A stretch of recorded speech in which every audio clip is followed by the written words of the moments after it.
இன்றைக்கு தமிழ்நாடே ஒரு கொலை நாடாக, கொள்ளை நாடாக மாறி கிடக்கிறது. பத்திரிகைகளையும் ஊடகங்களையும் பார்த்தால் எங்கு பார்த்தாலும் கொலை, கொள்ளை, பெண்களுக்கு பாதுகாப்பு இல்லை, போதை மருந்து புழக்கம், போதை மருந்துக்கு ஒரு ஹப்பாகவே தமிழ்நாடு மாறி இருக்கிறது என்பது வேதனைக்கு உரியது. இன்றைக்கு அனைத்து தரப்பு மக்களும், அவர்கள் விவசாயிகளாக இருக்கட்டும், அரசு ஊழியர்களாக இருக்கட்டும், ஆசிரியர்களாக இருக்கட்டும், மருத்துவர்களாக இருக்கட்டும், செவிலியர்களாக இருக்கட்டும், ஏன் மாற்றுத்திறனாளிகள் கூட இன்றைக்கு போராடுகின்ற நிலையில இந்த மக்கள் விரோத ஆட்சி ஏற்படுத்தி இருக்கிறது. இங்கே மக்கள் எல்லாம் வருத்தத்தில் இருக்கிறார்கள். ஆனால் திரு ஸ்டாலின் அவர்கள் தனது மகன் உதயநிதி ஸ்டாலினை முதல்வராக்க துடித்துக் கொண்டிருக்கிறார்.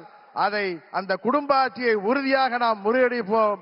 தமிழ்நாட்டிலே மீண்டும் மக்களாட்சியை, புரட்சி தலைவர் ஆட்சியை, அம்மா அவர்களின் ஆட்சியை உறுதியாக உருவாக்குவோம் என்று கூறி வாய்ப்புக்கு நன்றி சொல்லி விடைபெறுகிறேன். நன்றி, வணக்கம்.